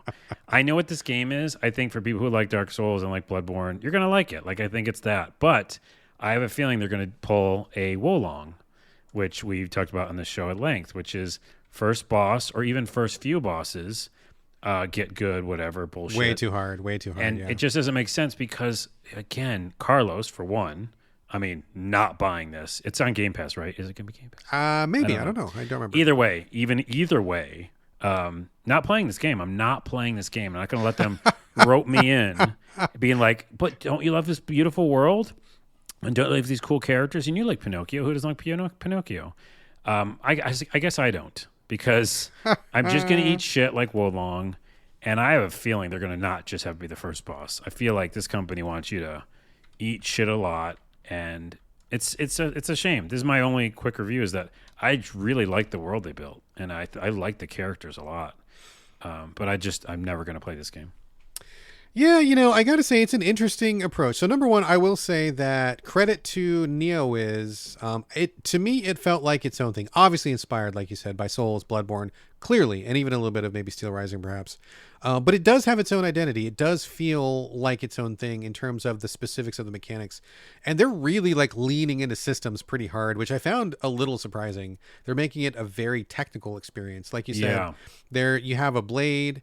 Like number one, they make you choose like balanced, heavy, or light, and I'm like, dude, I don't even know what's what. Like, let me what? No, to that point, you can't go back. You cannot go back. No. I was like, no, I've chosen wrong. I've chosen wrong. You have chosen. I ran back to the table, and they were like, "You're screwed, buddy." Yeah. I guess if I deleted it, I guess I'd reinstall and do the medium one. I wanted to do the fast one after I realized the slow was too slow. I mean, number one, don't do that. Let me just play around with the weapons and see what's what. You can buy the weapons later if you get far enough. There's a guy that sells you the other ones you didn't pick up. But like, that's just a bad foot to get off on. Just let me try all of them. Yeah. Just give me all, or just let me try one before I get to choose. Anyway. Yeah. But like, you have this grinder. Okay, so like you look like a guy. You're supposed to be Pinocchio. They say that you're like a puppet or something, but you look just like a biological dude. But your left arm is like super metallicized or something. And I'm looking at the character design and I'm like, oh, dude, people are going to draw so much hentai of this guy. He looks totally like fat material. Like if you swing that way, and like, it's like gothic. He's kind of broody and stuff. I'm like, there's got to be a fan base for this game just based off of how the main character looks. The character, yeah. Just that character. But like, he's got a grinder built into the elbow of his left arm. So like your blade loses sharpness and then you got to grind it, which is an interesting mechanic. He's got a meter that controls your special moves, and those are tied to your weapons. One is an attack and one is like a defense, but everyone is different. So you got to like figure out which one works best for you. And I'm not sure you can mix and match. I don't think you can, but it depends on what weapon you got equipped. He's got like stats you level up, like souls. He's also got like the refillable Estus flask. He's also got like a lantern. He's got like a number of things that I'm like, okay, there's like a lot going on in this game. And like, I'm a souls vet, so I can hang like more or less. But it didn't come natural. And I felt like they were going a little hard on the systems, I think, but yeah, looks cool. But yeah, you're right, man. Those bosses, all of them, I got to right before the third one. And I'm like, okay, I might play this, but in order to succeed, I would need to grind and I would need to like min-max. And I'm like, I'm not going to do that for a fucking demo. Like, I'm not going to, I'm not going to sink 10 hours of grinding to get to the end of this fucking demo. So I think that goes a little too hard. But I will say, just as a FYI to all the developers out there, look, man, we all know Souls is a thing. We all know Bloodborne is a thing. We all know FromSoft is a thing. But like, you don't have to do everything that they do because they're not perfect. And what I mean by this is, let me motherfucking pause. Pause is a thing that needs to exist in the world. Good Lord. Let me fucking pause. I have to pee sometimes. My kid needs something sometimes. A phone rings sometimes. Let me pause. So number one, just pause. And Asterix, that is in Diablo 4 as well, but we're never going to get that because it's a games as a service. Oh, Jesus. You can't pause, and I've died before, and I've also like been logged off and all that shit. So yeah, like, okay, yeah. I mean, games as a service is its own thing. That's a whole other discussion. But like, single player offline game, let me pause. Like, it doesn't make you hard or cool to like force me to not pause. Anyway, the other thing is a map. I need a map, dude. Like, FromSoft can get away with it because they're FromSoft. They're like really the only developer that doesn't need a map because their environmental artists are so good. Everybody else, you need a map, okay? I'm just saying. Unless you are FromSoft, you need a map. And even if it's not like a detailed 3D map, at least like an indicator of like where my next thing is to go. Because I don't know about you, dude, but I spent a pretty good amount of time just like circling around in the town, like kind of lost. Because it all looks basically the same, like dark, gray crates. And I was like, okay, this is, was I here? Was I not here? I don't know. There needs to be some kind of a map or indicator just for quality of life, man.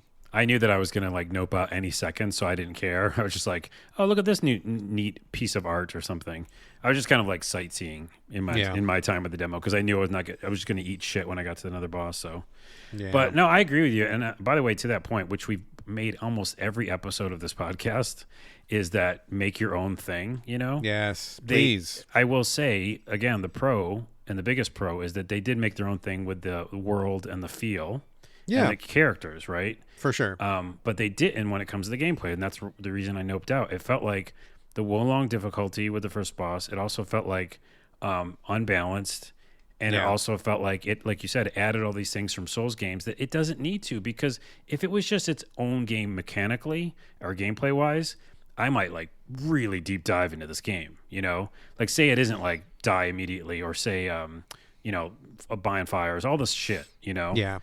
Or the sharpening thing, which is 100% getting oh, God. Or the picking up of experience when you die, you got to do the corpse run back. Like, again. Dude, get just don't over do that. any of that, right? Don't do it. Yeah. And have it be a third-person game. We talked about the same thing with Star Wars. Yes. And in this really cool world. And then have it be kind of difficult sometimes. There you go. That's it. Solved. Just get rid of all those other things. And it's just, so yeah. Yeah. Okay. All right, so there's Lies of P. I probably will explore more. I'm a little afraid they're going to have you grind. Seems like you're out permanently. Okay, all right, that's fine.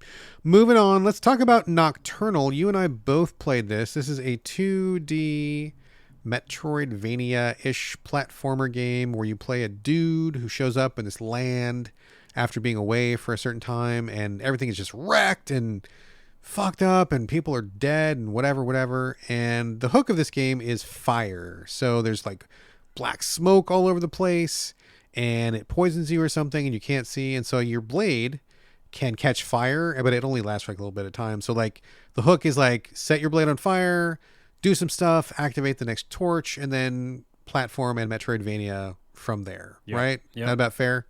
That's about it. And you know my love for 2D games. So tell me your thoughts. Well, actually, that reminds me of like the gunk, and there's so many games now that have that kind of like stuff that you can't beat or you've got to like push back. Yeah. Like the fog or something, and then your weapon or something kind of pushes against it. The gunk, by the way, everybody play that game. It's so good. Oh, yeah, did you not like it? On Game Pass. I mean, I liked it. I didn't like it as much as you did, but I did like it. Loved it, especially the ending and the characters. Oh my goodness. Anyways, the gunk's really good. So no, I generally don't play too many Metroidvania 2D games, I said, but I do like the art style of this. So when I first saw it, I was like, yeah, let me play it with you. Yeah. I don't know if the demo's out now or we just got codes. Probably, we just got codes. Yeah, we just got codes. But it's actually available now. Yes, it's it is. For reason. So yeah, like you said, you kind of it's a 2D. The art style almost feels like the Yes Your Grace kind of thing, like cartoony in a way, right? Yeah, it's kind of clean. Kind of flat colors in a way, kind of like art. Yeah, kind of simple, like simple, intentionally simple. Yeah. And it's got like a Prince of Persia, to go back to that kind of feel where you're jumping and grabbing hold of ledges and stuff like that. It's got a really weird mechanic, which I'm not a fan of, which is to jump farther, you have to attack. Yeah. I didn't like that because I didn't want to have to attack when I'm just doing a double jump. It just give me a double jump. Yeah. The other con right out the gate was I didn't like the jump because it was super short. Like it's a very weighty jump, meaning like as soon as you hit the jump button, you're already landing. In a game like this, it just doesn't seem to fit at all. So you mix those two together, and I didn't like the traversal. I liked going left and right, and that felt like the speed of it was good. But whenever I had to do jumps, I don't know. I just felt like he was really relying on you to grab ledges. Or to do that kind of trick where you're like attacking and also jumping. So anyways, that's how you traverse the land. But like you said, you get your sword on fire. It has a timer on it. And then you go and take care of stuff, either monsters or bad guys or whatever. Or I guess it is kind of a monster. There's like these shadowy figures. Yeah, there's shadowy monsters that appear all the time. They warp in, which I was really not a fan of. Yeah. Felt very arcadey. And then, you push them back and then you fight regular, people who have supposedly taken over this land or something and caused all this chaos.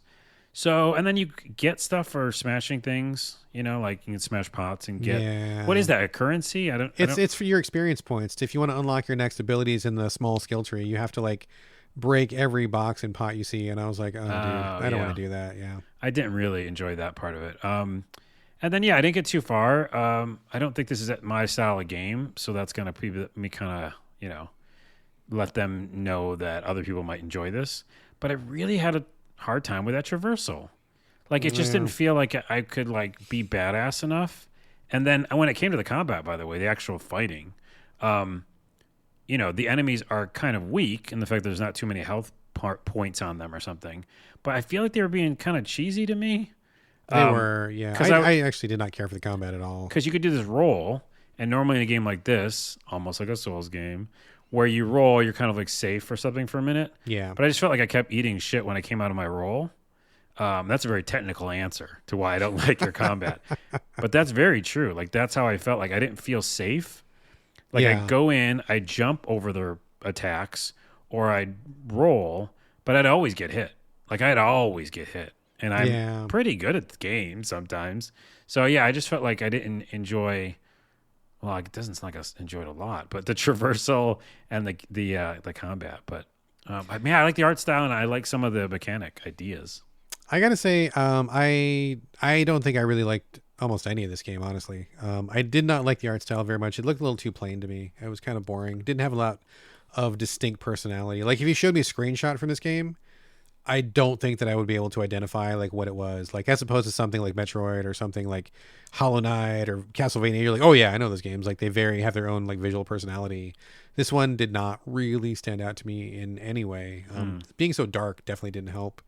Did not like the combat where you, as far as I know, you don't have a block. Like you just have to roll or jump, which, like you said, leaves you open. And especially with enemies that like warp in, and sometimes there's like poisonous fog and stuff. It's just like roll, hit, roll, hit, roll, hit, roll, hit, roll, hit. It just didn't feel like there was any real like sophistication or nuance to it. It almost felt mashy in a way, which I didn't care for. I know, and even when you roll, you might get hurt. That's what I didn't like. Yeah. I was kind of hoping it would be like a little bit more skill based. And I mean, I guess it sort of is in a way, but not in the way that I was expecting. Like just kind of like dodging and dodging and dodging and dodging and hitting just didn't feel that great. And overall, it just didn't click for me. I thought the flaming thing was okay. After a while, you unlock some skills. You unlock the ability to heal yourself if your blade is on fire, but then it puts your blade out. So I can see, you need to have your blade flaming because if you want to make progress, you have to set on fire, run into a dark section, hope you last with the flames until you get to the next torch, light that torch, and then that kind of renews your flame. So it's an okay idea, but like, I don't know, it just didn't feel interesting enough mechanically. It didn't feel interesting enough visually. It just felt kind of like it just not sparking with me. Just didn't catch. Pun intended. Yeah, a little trying. So I think I agree in the fact that like when I said the things I liked about it was like maybe not even the mechanics. It's obviously that, but is the just uniqueness of it, like flame sword, dark weird kind of smoke and then monsters, but also kind of like I want to call it like Yes Your Grace, just to kind of go back to that, like that style, like cartoony and very simple looking graphics. Or Banner Saga, that's what it looks like. It looks like Banner Saga. Yeah. And so I'm like, oh, that's an interesting mix, and the idea of putting your sword on fire is interesting. But I did find myself getting frustrated that it kept going out in the wrong times. Yeah. Because you need it to like operate a fucking elevator. Yeah. Right? Like to turn things on and stuff like that. Exactly. What this felt like to me is like doing 1,000 micro-sized timed missions over and over and over. And I don't like being on a timer ever. Yeah. So like your flame constantly running out was just like, okay, it's always a rush to the next thing. And I get it, but it just didn't work for me. Yeah. Yeah. All right. Nocturnal, there you go. Let me talk for a minute about Sunshine Shuffle. This one is coming from Strange Scaffold. I think it's like a very small team of just like one or two people. And they work hard. Every time I turn around, they've got a new game coming out. Like they never stop making games. And they've all been pretty different. I believe, if I'm not wrong, they made the one that was like dogs at the airport or whatever. You know that one? That I played? A space airport run by dogs. An airport for aliens currently run by dogs. I'm pretty sure that was their game. I really enjoyed that thing. The other game they did was like the one where you were like buying and selling body parts for aliens. And it was like Space Warlord Organ Trading Simulator. Yes, that one. They've had like one or two other games. Like every time I turn around, they got a new game coming out. And I'm like, cool. I mean, that's awesome. I love that mojo, that energy, that drive that they clearly have. So, I mean, that's pretty cool. Sunshine Shuffle is another one of their like completely different games. I would never know it was from them if I didn't know it was from them. This is a really strange one. So basically it looks like Animal Crossing, but it feels like the dialogue from Reservoir Dogs, if that makes any sense. Wait, and on top of that, I'm seeing the screenshots. You're playing poker? You're playing Texas Hold'em poker, which... so first things first, wow. I have never played Texas Hold'em poker before. I didn't even know how to play. And this game taught me how to play. I feel like I know how to play now, which is great. So thank you very much. I learned a new game. That was awesome. So now I can play. Not good. I'm not saying I'm good at it, but I know how to play Texas Hold'em poker. So that's cool. But basically the game, the idea of this is it's like a visual novel where... Oh, I don't want to give away too much because the story is really what this game is all about. But basically, you're there. Everybody who's playing poker with you is on a boat. You're all on a boat. And there's a secret thing that happened. And you're there to find out what it was and get the details. So I don't want to say any more than that because really this is a short game. There's not much to it. And if I spoil the story, like I've done them a disservice, right? But basically, you're there to find out the secret and to talk to everybody. And you're just sitting at a table and you're just like playing hands of poker. And as you're playing poker... you're betting and stuff and all that, but like, you're also like, hey, so what about XYZ thing? And they kind of tell you about it. And you're like, hey, what about this? And what about that? and it kind of just rolls along. It's a pretty interesting idea, and I was pretty into it at first, but it's really slow. It's a really slow game, and playing the poker is fine. I feel like I was doing pretty good. I think after a while I was in the lead as far as winnings go. But the story is just, it takes a really long time to unfold, which is weird because it's not that long of a game, but it feels long. You're not getting a lot of details right off the bat, and there's a lot of like side chatter and stuff. And, I don't know. I'm not a game designer. I don't know how you could do the same thing and make it feel better, but it just felt really slow to me. And I really wanted to hurry up and get to a good bit. And I think it might have helped if there were more choices. Like every once in a while you'll get a choice, but it didn't feel like it meant anything, like it was just, they threw it in to let you push a button, but it didn't feel like it was like a giant pivotal moment or anything. So you're basically just like hearing these animals talk about whatever happened, which I'm not going to spoil. And then you're playing Texas Hold'em poker in a really nice little way. But that's it. Like that's it. It's a short game, but I'll be honest with you, I didn't finish it because it was so slow. Like I was like, okay, like I get it. Can we speed this along? Yeah. Also, I will say that there's lots of little rough parts to it where, for example, sometimes when the cards are revealed, you're supposed to see what's on the table, but it doesn't show you. And I'm like, well, I got to see what's on the table if I want to play the poker. And sometimes it makes a big deal about cards turning over, boom, little cutscene, and sometimes nothing. And I couldn't tell what the difference was or why sometimes the scene played and sometimes it didn't. So I think like little rough patches like that, or like the guys at the table, they'll tell the story, but in between the story bits, they'll just have the same barks. Like I heard the guy say like, oh, I bet that ruined your hand like 10,000 times. I'm like, oh my God, please. Could we, I mean, don't even talk. Like just don't talk or just say something else. Cause after a while it got kind of rough on my nerves, but I mean, it's a really, really, really fucking cool idea. I love the idea of it, but I did get pretty bored of it pretty quick, and it's not a long game, and it feels a little bit rough even for how small it is. So apparently once you finish the game, you can just keep on playing poker, which is fine. But I mean, thanks for teaching me how to play. I appreciate it, but it didn't stick with me, and it didn't really grab me either. What's that game? Frog something calculator? Frog Fractions? Frog Fractions. It feels like that. Like this studio seems like that kind of, hey, we're going to tell this interesting indie film, really. Yeah. Because that airport for dogs or whatever, that was just like, talk about slow burn. Super. You were just walking around looking at things, weird pictures, like JPEGs of dogs. Yeah. It's just like, I look at all their games, they all look like indie films. They do. Like super edgy, really experimental. Yeah. And telling a story. And like that's, that's why if it's slow, that just might be how they're doing it. So yeah, it just feels like that kind of vibe.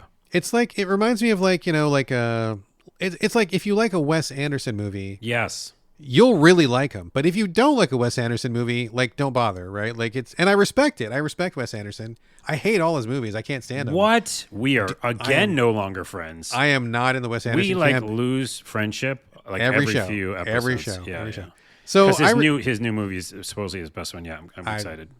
Cool. Anyways, I'm happy for people who like his movies. But it's like, it's that kind of thing where it's like, I respect Wes Anderson. I get what he's doing. And I love that he does it, and he's like, drumming to his own beat, which is cool. But that is not for me, Like, and so it's fine that it's not for me. It's totally right. fine. Like David Lynch, one of my favorite directors. People really so we're okay. Don't like that. We're together on Lynch. I like Lynch. Yeah, okay. We didn't lose friendship over that. No, we're back. We're back. By the way, if you didn't like David Lynch, I don't know if I could do the podcast anymore. I mean, luckily, I do like him, so I guess we're safe. We're safe. Phew. Wipes brow. Bullet dodged. That seriously was a trouble. But no, like a lot of people are like, they can't see his films or his shows. It doesn't make sense to them, or they get upset. Right. So they're dark. Yeah, exactly. So anywho, this is one of those. Yeah, it was Sunshine Shuffle is like the Wes Anderson of indie video games, and I think it's awesome that they're doing what they're doing. Like I'm always so curious to see what strange scaffold is coming up with, and they always surprise me every single time. Yeah. I can't say that I've ever loved a game, but man, I love their studio. I love their energy. I love their drive. So check them out on Check Steam. them out. Absolutely check them out. For sure. All right. Last game of the show. This is going pretty quickly, actually, Carlos. Let's see. Diablo 4. You're bringing it back. And actually, I did jump into Diablo 4, so I can talk a little bit about it. But why are you bringing it back? Just to kind of give you an update. I mean, you give us a Sekiro update. Oh, yeah. Let's get a Diablo update, man. Do it. And also, before we do that, there's something that just got tweeted this today. With over 276 million hours spent in Diablo 4 already. It's Dude, been you one can't hell have of a put that launch. many hours into it. Come on. Stop No, bragging. no, that Stop happened bragging. across all people who played it so far. Are you saying I'm saying that? Yes. I'm joking. You goose. I don't Look get at the you. jokes. I don't understand what comedy Like is. you were saying, you put 274 million hours into Right. it yourself because you love it that much. No, I get it now. And yeah, but I had to explain it, which kind of killed the comedy. yeah. Or Yeah. was it comedy to begin with? That's Oh, snap. the question. Shots fired for no reason. Someone Sorry. is sassy tonight. It's Yikes. the back pain. It's the back pain. All Everything's the back pain. I didn't Yes, use sir. it enough. All right, Diablo. No, 4. so Diablo, like on Twitter, just tweeted that out and said, that's how many hours have been played so far. I don't know how to gauge that. It just seems like a fuck ton. I mean, 6 of those are mine, so I claim those 6. 6 million? No, just 6. Oh, 6. Okay. Yeah, I was going to ask you how long you played it. 6 hours. Okay, 6 hours. That's a healthy amount to understand what the game is, or what this version of the game is, because sure. you know Diablo. Oh yeah. I bring it back just because, one, I want to tell everybody who plays it, and I don't think I'd said this on the last episode, but mapgenie.io/Diablo-4, doesn't roll off the tongue, but that's it. Go there. They have the best interactive map. All you have to do is like register. If you want, you can give them money for extra features. You don't have to. I don't. But I think registering it makes a lot of sense because essentially they have this beautiful interactive map that if you're as much of a nerd about it as I am, it like literally highlights anything you want, right? So there's these statues of Lilith, which give you stat points. Mm-hmm. They're all over the whole map. You don't need anything to get them. You just have to go find them. Just find them, yeah. Yeah, like it reminded me of, this game kind of reminded me of at times Elden Ring. Yeah. Because that's what I did in Elden Ring, remember? Just looking around. I for all just the various found bits. XP, yeah. So you can literally do that. Just talking about it gets me kind of excited. So you got it like on your phone next to you while you're playing, or what? No, I actually have, because I do everything on my PC. Okay. I just have it up on my PC on my desk and like look over at it or something. Gotcha. And then I just mark stuff on my map in the game because you can do that really well too. Nice. But yeah, it's just like you can literally like make yourself stronger just by running around the place, and then also see all the different biomes because you're not going to eat shit because there is, for benefit and for negative, level scaling, right? Yeah. So wherever you go, you're not going to just die, but you also like can't linger because mobs might come after you. So I thought that was really cool, and just to check out Map Genie. In general, I am level 48 or 49. Okay. So that's pretty fucking good because level 50 is not a soft cap, but it's a big moment where you can turn on the Paragon points, which is past the regular stats. I basically, spec my barbarian. I'm playing a blood barbarian, I call him. And the internet, I think, calls him that too. Basically, I make everything bleed. And then I also like amplify all that bleeding with hamstring and all this kind of different stuff that like buffs. Yeah, one's called hamstring. So funny. it slows all the enemies and it also makes them bleed. So I think I might have mentioned this, but I can literally attack a mob, let's say 4 or 5 monsters or something, or people, and then just run away from them, and they might just die on their own. Right. And so then in general, there's some really hard bosses and really hard moments, but I've died only, I don't know, 4 or 5 times on level 50. Okay. Like I've just really kind of found my build that makes me feel good and makes me feel safe and know when to kind of like run or, dodge and stuff like that. And also it's great that there's like an auto dodge that has a light cooldown, but you can always get yourself out of trouble. And then I also, I just think that like I'm probably in the last 4 sections of the game. So there's like 6, 7 chapters. I forget how many chapters, but I'm in like the last maybe 2 hours, I think, before the end of the campaign. This game's great. I mean, like it's obviously I don't like the level scaling. I think a lot of people online are talking about how they just wish the level scaling stopped at 80, or something. Like, so then you could eventually get stronger. Yeah, like, or even 50, like 50 when it enters the Paragon points, like make me feel like a badass now. Yeah. But no, it does it until forever, right? So they say that there are like these huge spikes at some point where like you feel weaker, and that's shitty. So besides that, that's like the main caveat, which I don't like. In general, I think the art is beautiful, and I am just enjoying actually the story because the story does pick up, and you do really care about characters, and you want to see what the ending's going to be like. So yeah, I don't know, I bring it back because it's fucking great. I'm interested to hear what you have to say. You're not interested in that. Oh, it's only negative. Not only negative. I mean, so I picked it up because you sold me on it last week. I mean, you were going hard, and I'm like, man, I was picking up what you were putting down, and so you convinced me, and you know how often I pay full price for a game, dude. It's like what, once a year, maybe once a year. So you got me to do it. So wait, but now before I know your review or your talk about it, did you liked 1 and 2 and 3 at all? I love number 1. Right. I never played number 2, but when I played the remake of number 2, I thought it was trash. I love number 3. So that was like a win. Never played it, and then the remake sucked, and then a win. So already good batting average, right? Good batting average so far. Well, not really, because I feel like this resembles 2 a bit more. Interesting. Well, tell me more about that. Because 2 has a dark look, which 4 has a dark look. I mean, this is a pretty dark fucking game. It's super dark, dude. It's super dark. It's super gray. It's like, a Dark Souls kind of vibe in the fact that, there's really a lot of dread in that sense, not in the gameplay at all. And 3 was like a colorful, fun land, Yeah. And so that's why it mimics 2, but also in the fact that, they're both at level scaling. Even though level scaling was in 3, I didn't feel it as much. Same. It feels more like 2, where like it's oppressive, it's like hard to get strong. Yeah. Which I think I felt like that in 2 as well. So that's why I feel like maybe you might not like it. Interesting. Well, so I jumped in because you got me all hyped up for it, and I was like, okay, cool. I want to play this, and like literally everybody on Earth was playing it and talking about it. The zeitgeist.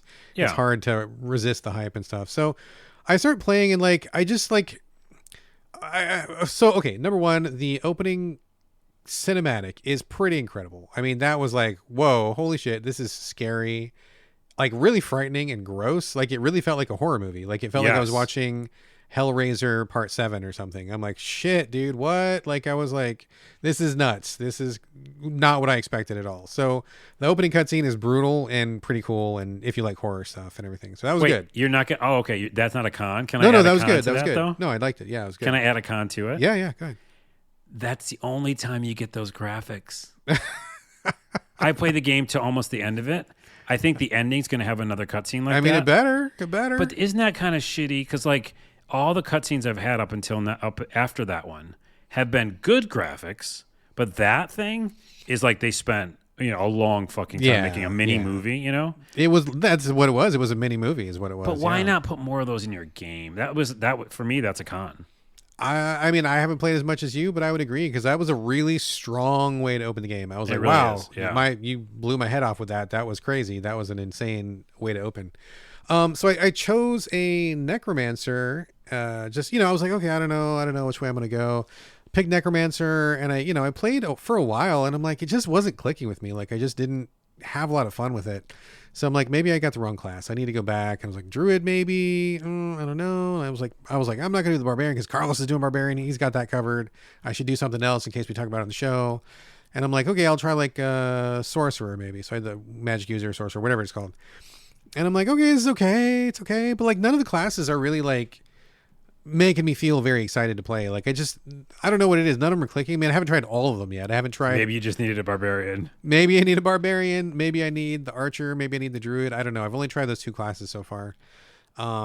So that's where I'm at. I'm like, okay, it feels okay. But I think the thing for me, number 1, is it's dark. The graphics are just too dark. I don't need them to be like neon colored. And I know that number 3 was pretty bright in some ways.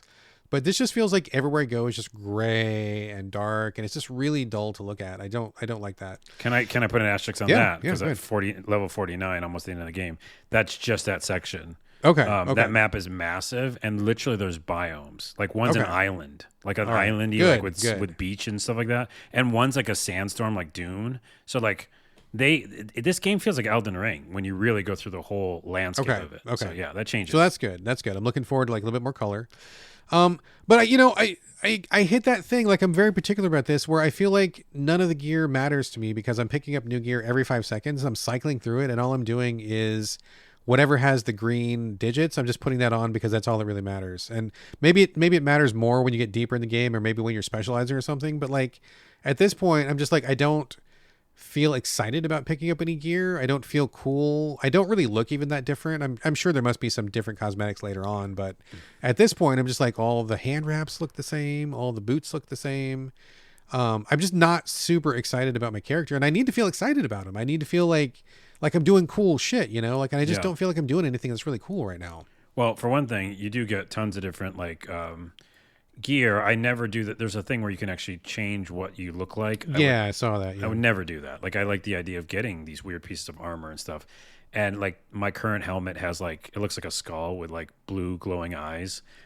There's different shit out there. So that's the answer to that. I think that the biggest problem, besides the level scaling, the second biggest problem is what you said is true. It might just be true of all Diablo games, because I can't remember another one where I felt the same thing. But like besides a legendary, when you get those, you go like, oh, that's quite different when it comes to its major stats or its major bonuses or just the way it looks, Yeah. But besides those, there's a lot of sameness. Yeah. And all I do right now, and it's almost like an addiction. It's almost like feels like any of these kind of games you get addicted to, or like a WoW or something. I just do like a procedure, like you said, I look for the green numbers, but then I go to the what's it called? Oh my goodness, the person who What, the armorer guy, the blacksmith armorer or whatever? guy, the blacksmith guy, and I go and I do this every time. Like I just salvage everything, salvage all the things that I'm not using. You can extract things out of them. Yeah. And then you just upgrade everything to 3 or 4 stars if you can, so your current build is always as strong as it can be. That's just a process. Yeah. But to your point, it's not a fun thing. You know what I mean? It's just like what I have to do to survive. And I didn't say this last episode, but I told a friend of this. I go, Diablo 4 is like, it's not like getting better or stronger. It's how you die less. Yeah. Okay. That's annoying because like that's not getting stronger. That's like I don't want to die. Yeah. Do you know what I'm saying? I totally agree with it. Yeah, it makes perfect sense, dude. And like when I play these games, like I want to pick up a piece of gear where I'm like, oh snap, like it totally feels different that I'm doing this. I don't want to just like a +1% damage increase. It's like this negligible stuff. It's like no matter what I'm wearing, it feels like I'm playing the same character, and like the only differences come in your skills. Like I want the gear to matter as well. And maybe it does later. Like I said, I'm only 6 hours in. Maybe it does, but at this point, 6 hours in, it does not feel like it matters, which is kind of a bummer because I don't care what helmet I'm wearing. I don't care what greaves I'm wearing. I don't care because it doesn't matter. I'm just like doing the same fireball spell and the same electricity spell. And it's like, okay, this is kind of it just feels like you get on the grind really quickly. And I don't feel the spikes of coolness. Like I want like something notable to happen or something exciting or weird to happen. Kind of speaking of which, the encounter design I feel like is like really bad. And I don't hear anybody talking about it. Like, you just walk into like any random castle and it's just like you just get mobbed by the same stuff over and over. Like I'm in this castle, one of the side missions, I forget what it was. It was like this castle had to go in and get some kind of map or something. And like it was just like random monsters running at me in the hallways in the castle. I'm like, why aren't there more interesting encounters happening? Why are there not like more variation, right? I'm like, it doesn't make any sense that these monsters would be in this castle in this way. Like if you're out in the field in the plains or something, okay, that could be that kind of encounter. When you're in this castle, it should be like a slightly different, maybe more ambushy, or maybe like, it just feels like no matter where I'm at, I'm doing the same kind of thing. Like I'm not really changing my tactics very much, whether I'm outside, inside, in a cave, in a castle. It just feels like I'm doing the same process over and over. Like I'm on the hamster wheel, And if you like the hamster wheel, I'm not saying it's a bad thing, but if you like the hamster wheel, then it's got you covered. But I'm not getting the spikes of like, oh, nice, or like, oh, that was so cool, or you know what I'm saying? 2 answers to that. One, it's again like Diablo 2. It's just mobs, right? Yeah, it's that's an what it feels old school like. game. It's like it looks new and like it's got a fresh color of paint, or coat of paint. Yeah. But it is Diablo 2. Like I think this is like, oh, throw a bunch of mobs, more mobs, elite. Yeah. And so it's like a WoW. It's like it's MMO. It's obviously games as a service. There's multiplayer that's kind of in and out. You go in these world events. Oh, I've done some of those events. Yeah. Those events just feel, especially with other people, feel like WoW, right? It's like, oh yeah, we're playing WoW now for a while. So I think it's leaning on that, the old schoolism of it, probably too much, and the fact that it doesn't feel new. So I agree with you there. But I will say this. The story, there's so much side missions, and there are, I think, some pretty moving stories in some of the side missions. Like I watched people die. I've tried to save people. Some people lost their limbs. Like, do you have choices and stuff? No, but you kind of just like experience it, Okay. And they don't like, it's not just about only killing mobs. That's a lot of it. But like sometimes you'll pick up something and have to mix some medicine together or whatever. They kind of really run the gamut with like stories. And then also the main campaign, if you can try to focus on it, like I've been, through portals, talked to talking wolves. I've had these like story beats that aren't just slaying millions of things. Right. So those are littered within it, and that's definitely part of it. Like I just went and saw this mystical tree. These aren't huge spoilers, and it's like the whole mission was about following like this really large monster, like almost like a Shadow Colossus kind of moment. And the whole thing, I was like fighting monsters here and there, but it was really more about them talking with each other, like the characters. It felt very much like what's it called? Not Divinity Original Sin. It felt like not Baldur's Gate either. Good Lord. Dragon Age? Dragon Age. It felt like Dragon Age, where like I knew these characters enough. I've been playing, tons of hours. I don't know how many hours. I'm level 49. I'm at the end of the game, and I feel for them, and I hope one doesn't die. You know what I mean? And we're on this mission, like tracking this huge monster that looks like Shadow Colossus.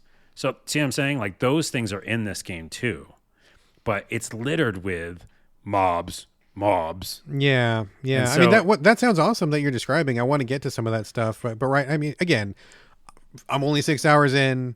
I'm not saying that I've seen the whole game front to back or anything, but like so far, I'm kind of struggling to find like cool moments to kind of keep me going. I feel like I'm just doing the mobs and I'm kind of just like grinding the gear, and I'm like, I need a little bit more juice up front. You know what I'm saying? That is this game though. Like it's like the curse double-edged sword.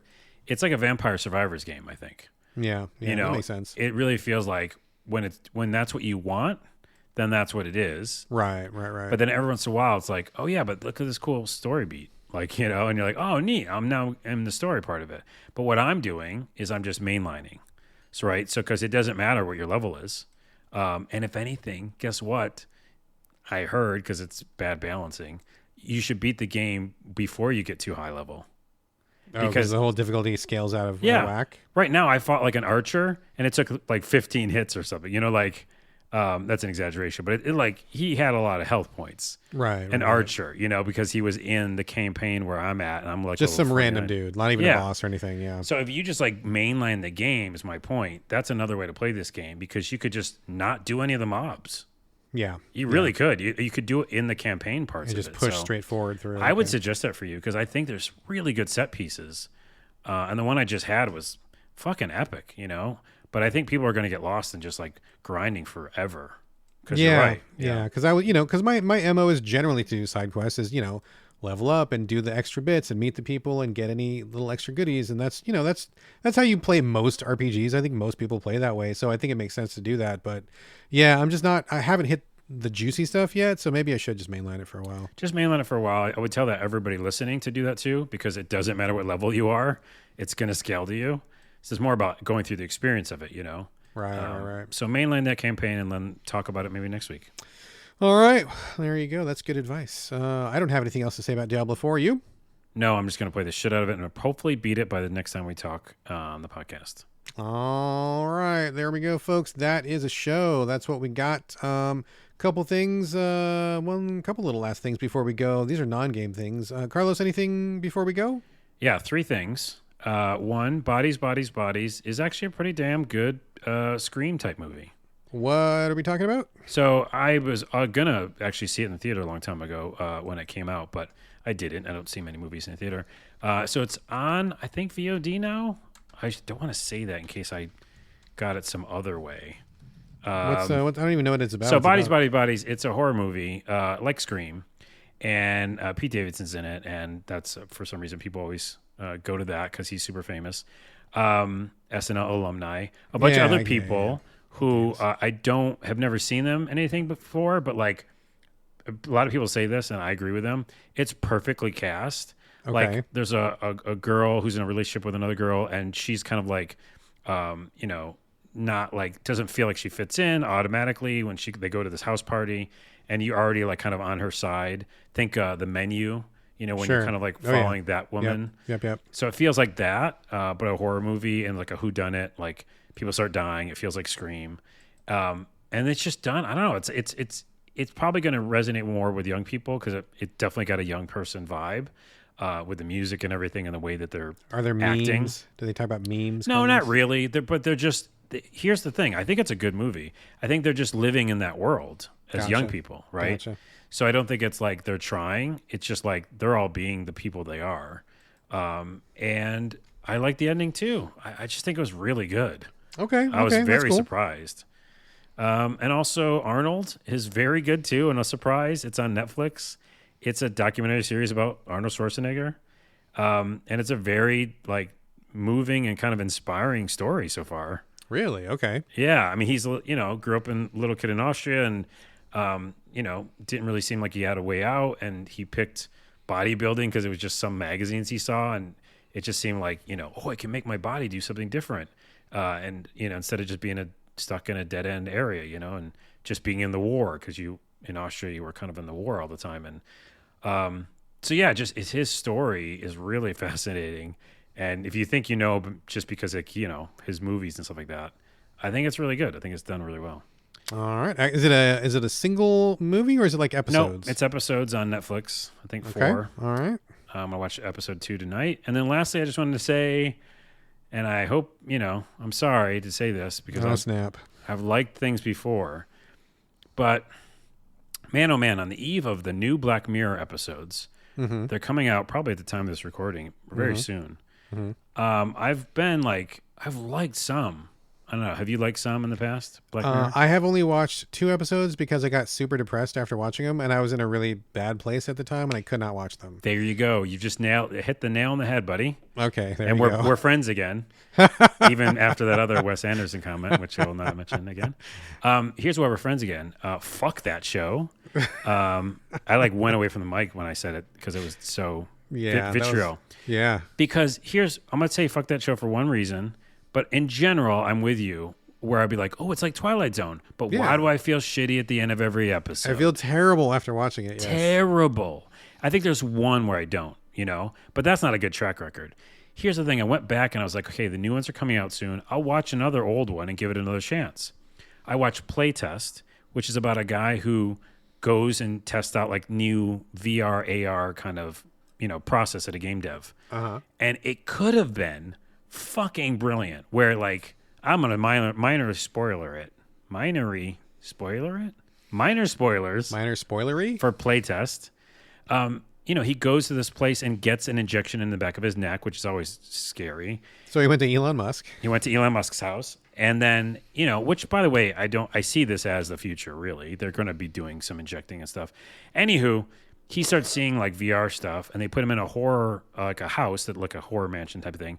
And all the stuff that he sees will be from his own brain, like things he's afraid of, Why in the world would you want that? That sounds terrible. It's a play test. It was going to give him a bunch of money, and he was going to be done with it, right? That sounds like my worst nightmare. I know. Like spiders show up, and he can't, they're not really there, but he can see them. Anyways, at some point, I won't, I guess, fully spoil it. But basically, it keeps doing that thing where like, oh, that's the end of it. No, it's not. Oh, that's the end of it. That kind of bullshit. Yeah.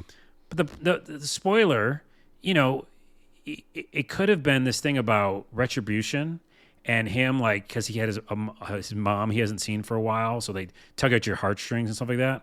But they do what like Tales from the Crypt did and Black Mirror does, where they're like, no, he's just gonna fucking die.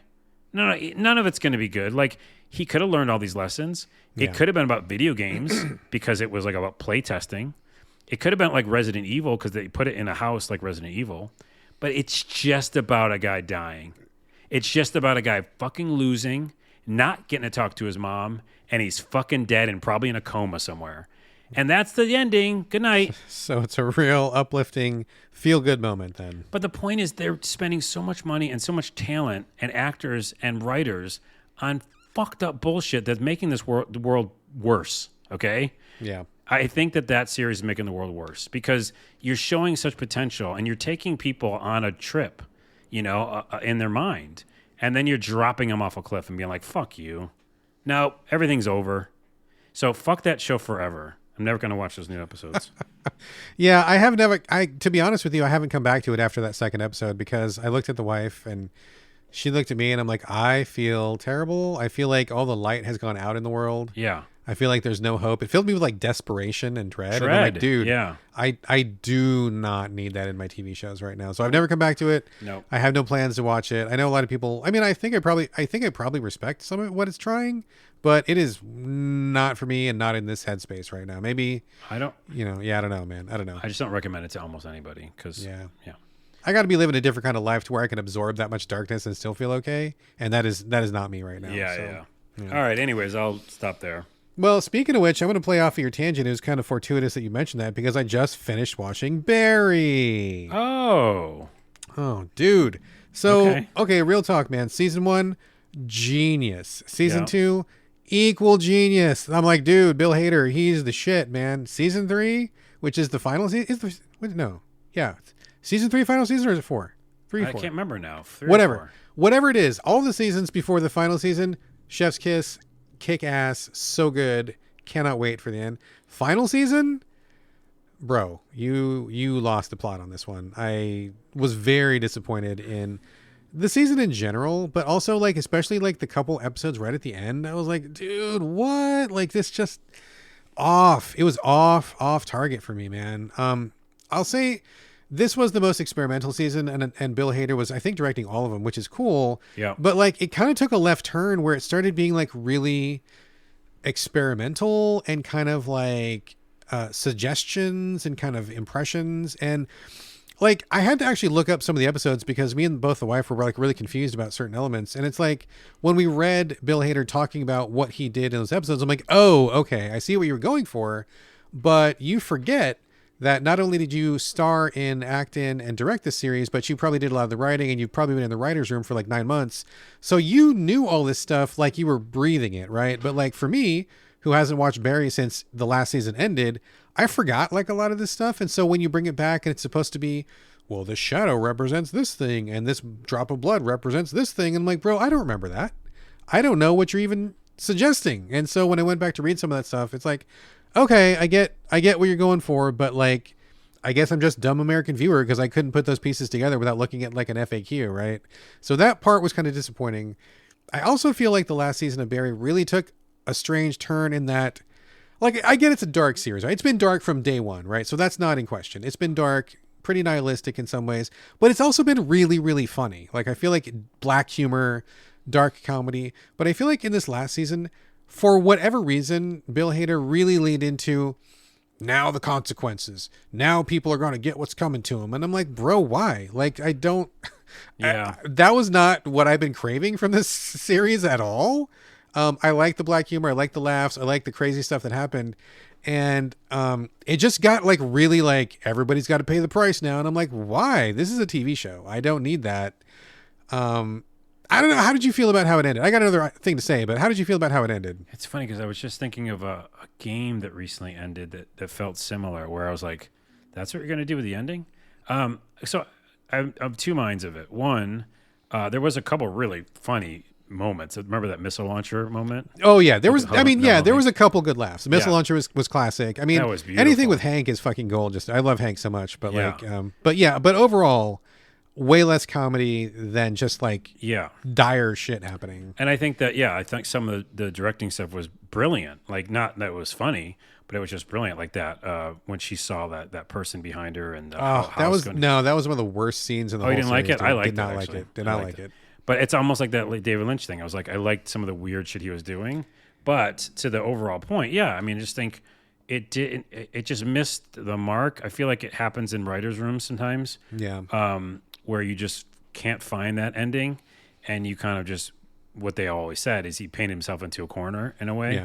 Yeah. And so it's only going to get bad. But I disagree in the corner thing. I thought he could have just like, in my mind, he was just going to always escape and just go back and like kill people and be funny while he kills people. Yeah. That's what I thought the ending was going to be. But instead, which would have been fine. It would have been fine. It would have fit like season 1 and 2, actually. Exactly. So the fact that he doesn't, and it goes bad, and they do the flash forward, it felt like moments of Twin Peaks, actually, to go back to the David Lynch, season 3, which I loved, but it had moments of like frustration with me because I don't know if you watched Twin Peaks season 3. Oh yeah, watch the whole thing. Yeah, Dougie, Yeah. So like Dougie gave me so much frustration and anger including I know why he did it, and whatever. I love him in general, but that felt like that, where it was like, oh, we didn't need to go there. Like they didn't have to have a sun, Yeah. So I didn't like the sun mechanic. I didn't like the flash forward mechanic. I didn't like them being in this other world.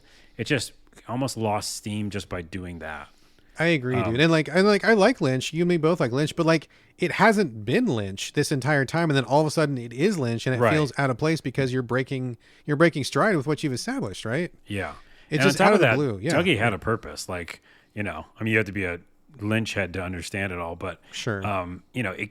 It had an awesome payoff at the end. Yeah, which remember the ending is fucking beautiful. Yeah, it's crazy. I am the FBI. Come on. Holy fuck, like major moment, like gives me elation. Yeah, for sure. So like, yeah, I think this didn't have that. It just ended with a whimper. Yeah. It was without really strange. The spoiler, obviously like the saddest whimper. So yeah, and one other thing. I mean, so as we were FAQing some of these episodes, because I was like, what is even going on? Which we've never had to do before. I read an interview with Bill Hader and some of the other writers, and I gotta say, like, I feel like something really, like you were mentioning the writer's room, I feel like something really took a hard left turn in the writer's room and they never recovered from it, because when I was reading his description of what happens, I mean, basically in a nutshell, like Hader kind of came across by saying all of these people's lives took a turn for the worse when they met Barry. And like ultimately he was kind of blaming Barry for everything, which I was like, are we even watching the same show? And I get that you wrote the show and created the show, but I don't think you even understand what you did, because yeah, Barry was a bad guy in that he killed people and he made bad choices, but ultimately he was trying to be a good guy, and he tried to get out of it so many times, and he kept getting dragged back in. And that was kind of some of the humor of the show, right? It was like every time he tried to get out, something worse happened. But like all those other people were taking advantage of him. Kusino was taking advantage of him. Sally was taking advantage of him. Whatever that guy who eventually became the Raven, I forget what, Fuchs was taking advantage of him. Hank was taking, like, so it's like there was blame to go around in everyone. But like when I read what Hader was saying and how he looked at the show, he ultimately felt like Barry was like the negative influence on everyone in that show. And I'm like, that's absolutely not what you put on screen. That is not what you filmed. Maybe in your head that's what it was, but I think that you don't even understand what you did. And maybe in your head it was one thing, but to me, the audience, it came across in a very different way. And so when he came to this like retribution season, it didn't make any sense emotionally. It didn't pay off well for me. And I think that there's just like this giant disconnect with what he meant to do, or maybe what he had in his head, and what he actually put on screen in the first couple of seasons. Yeah. I think there's big disconnect there. So oh well, I still like the fact that it exists. Oh yeah, the first everything except for the final season, genius level shit, dude. I loved it. So, all right, quick you wrap have some up. stuff, yeah. Kind of just real quick. I finished Silverhawks. I know I talked about it last episode. 1986 cartoon from Rankin Bass about space cops, cyborgs in a faraway galaxy. I ended up really liking it. I have mixed feelings, but I really liked it in general, and I'll tell you why. So I think the writing was above average for 80s cartoons. A lot of it was just throwaway trash, but there's a lot of moments that were really funny and really clever. Not every episode, because they had a mixed writer's room as well. Like, everybody wrote like 6 episodes, and some were better than others. I like some writer style better than others. Normal stuff. But they had a really good cast. They established a sense of place really well. I felt that by the end of the episodes, I knew the locations. I knew how people would react. I was looking forward to seeing some of my favorite characters come back because we'd spent enough time with them. 80s cartoon, so it's not like Dostoevsky or anything, but like it held together really well. So I feel like from that perspective, I liked it. Character design is really awesome. I love all the bad guys. They had a really good crew of bad guys. I thought they were fun. My only con, and I don't know if I mentioned this before, was there was like this random streaks of racism that came up, and it was like really jarring when I watched it. I mean, I didn't remember. Did I talk about this already? No. I didn't remember this when I was a kid, because to be fair, I was a kid, and at that time I was not aware of racism. I have to plead guilty of being innocent at that time, I guess. But as I'm watching it now, so like the original Silverhawks, it's a white guy, a white woman, and an alien. So they couldn't even put a person of color in on the original team. It was like an alien guy. He was like a mime, an alien mime. That's even worse, right? So later on, they bring in an extra character, and I read that they had gotten some complaints it was too white of a show, so they wanted to diversify a little bit. So they brought in a black Silverhawk, and his name was Hotwing. So the name is a little bit problematic from the get-go. A little bit problematic, but he was cool. He had like flames on his armor.